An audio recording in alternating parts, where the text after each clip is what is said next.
বাইতুল মোকাররম জামে মসজিদ ঢাকায় অবস্থিত বাংলাদেশের জাতীয় মসজিদ। এই মসজিদটি ঢাকার প্রাণকেন্দ্র গুলিস্তান, মতিঝিল ও পল্টনের কাছাকাছি অবস্থিত। এই মসজিদে প্রতিদিন হাজার হাজার ধর্মপ্রাণ মুসলমান নামাজ আদায় করে থাকেন। নামাজের ওয়াক্ত শুরু হওয়ার সাথে সাথে দলে দলে মুসল্লিরা মসজিদে নামাজ পড়তে আসেন। বিশেষ করে রমজান মাসে বাইতুল মোকাররম জাতীয় মসজিদে মাসব্যাপী গণ ইফতার ও দোয়া মাহফিল আয়োজন করা হয়। গণ ইফতার ও দোয়া মাহফিলকে কেন্দ্র করে বাইতুল মোকাররম মসজিদে প্রতিদিন অসংখ্য ধর্মপ্রাণ মুসল্লিদের ব্যাপক সমাগম ঘটে এবং অনেকে ইফতার পরিবেশন ও বন্টন কাজে ব্যস্ত সময় কাটান। বাইতুল মোকাররম জাতীয় মসজিদে প্রতি বছর ইসলামিক ফাউন্ডেশন, বাইতুল মোকাররম জাতীয় মসজিদ মুসল্লি কমিটি ব্যক্তিগত উদ্যোগে ও বিভিন্ন ইসলামিক সংগঠন মাসব্যাপী গণ ইফতার আয়োজন ও দোয়ার মাহফিল করে থাকেন। বাইতুল মোকাররম জাতীয় মসজিদে মাসব্যাপী গণ ইফতার ও দোয়ার মাহফিল সবার জন্য উন্মুক্ত থাকে এবং প্রতিদিন এই ইফতারে হাজার হাজার মানুষ শরীক হন।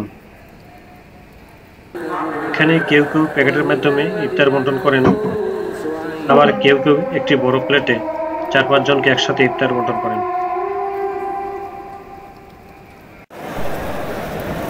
বাইতুল মোকাররম জাতীয় মসজিদে ইফতারের পূর্ব মুহূর্ত পর্যন্ত মুসল্লিরা সুশৃঙ্খলভাবে ও সুন্দর পরিবেশে ইফতার ও দোয়ার মাহফিলে অংশগ্রহণ করেন, মহান আল্লাহর দরবারে মোনাজাত করেন।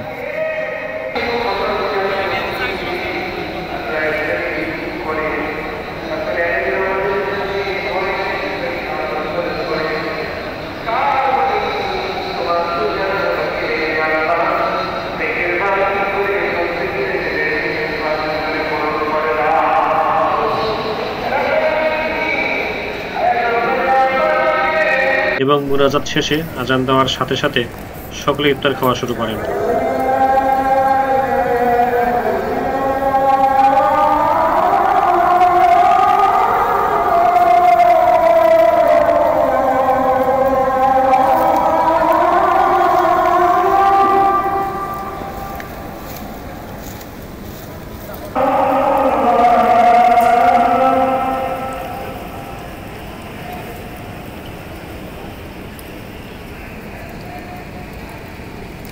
Bon, okay.